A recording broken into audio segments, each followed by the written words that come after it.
Feliz aniversário, Ezreal. Eu fiz esse bolo pra você. Ah, é de chocolate? Eu agradeço muito, mas você sabe que eu não gosto de chocolate, não é? Desculpa. Oh, é mesmo? Bem, talvez você possa gostar dele em mim.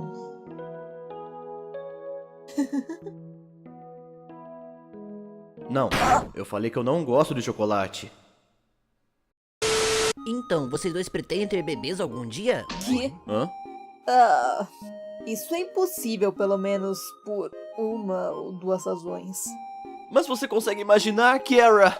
Ah, Se tivermos um bebê, ele seria mais parecido comigo?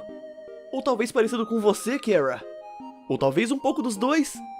Nós poderíamos ter até 3 ou 4. Que nome daríamos pra eles? para! Ei, Kiara, você quer celebrar o Dia dos Namorados? Eu sei que é um feriado humano, mas... Dia dos Namorados.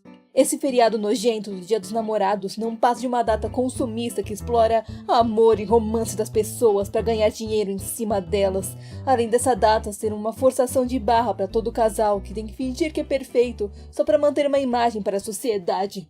E quantas pessoas que não têm ninguém, elas ficam sofrendo. É como se, ano a ano, as pessoas se forçassem a ter um relacionamento e manter eles até o Dia dos Namorados. Assim, eles podem ficar felizes por um dia, sendo que não faz nenhum sentido. Ninguém é perfeito e ninguém vai continuar perfeito até o Dia dos Namorados. Sendo que eles sabem que estão se afastando aos poucos, que não vai dar certo.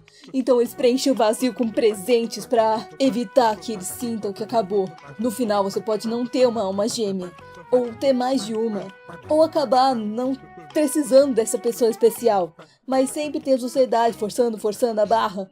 E no final, cara, eu me recuso a participar. Nossa, e eu aqui pensando que era só sobre trocar chocolate. Ainda bem que te perguntei primeiro. Show.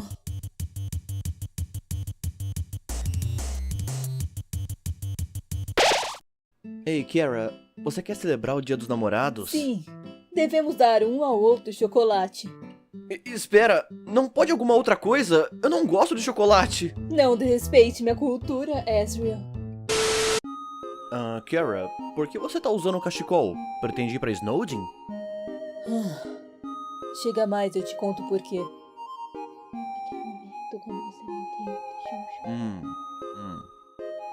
O que é um chupão? Você é retardado por acaso?